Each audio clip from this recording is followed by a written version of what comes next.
এই মুহূর্ত পর্যন্ত আমাদের কাছে যেই পরিমাণ ইউরিয়া সার আছে, আমরা জুলাই পর্যন্ত আমাদের জুন বা জুলাইয়ের বিগিনিং বা মিডল পর্যন্ত আমাদের ইউরিয়া সার আছে।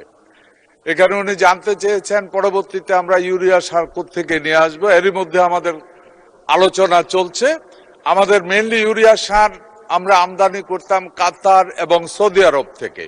এরই মধ্যে আমাদের প্রতিনিধি মাননীয় প্রধানমন্ত্রীর একজন উপদেষ্টাকে কাতারে পাঠিয়েছেন। ওনার সাথে গতকাল রাতেও আমার কথা হয়েছে।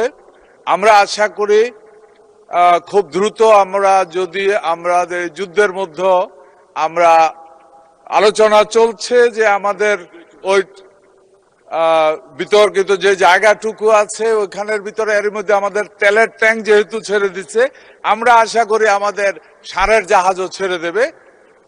সার নিয়ে খুব বড় ধরনের সমস্যা হবে না। ওনার দ্বিতীয় যে প্রশ্নটা ছিল আমাদের ইউরিয়া ছাড়া বাকি যে সারগুলি প্রাইভেট সেক্টরে ইম্পোর্ট।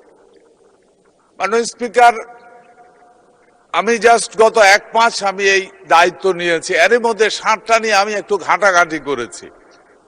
মাননীয় স্পিকার, আমি ব্যক্তি জীবনও একজন কৃষক।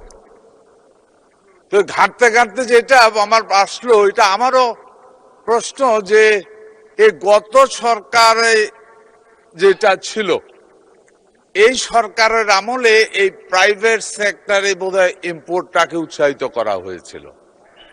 এর আগে এটা ছিল না। এটা G2G ইম্পোর্ট হতো এবং আমাদের গভর্নমেন্টের এগ্রিকালচার রিলেটেড ডিপার্টমেন্টগুলি ইম্পোর্ট করত। এ ব্যাপারে আজকেও আমাদের কথা হয়েছে। আমরা আশা করছি এই ব্যাপারে আমরা আলোচনা করব।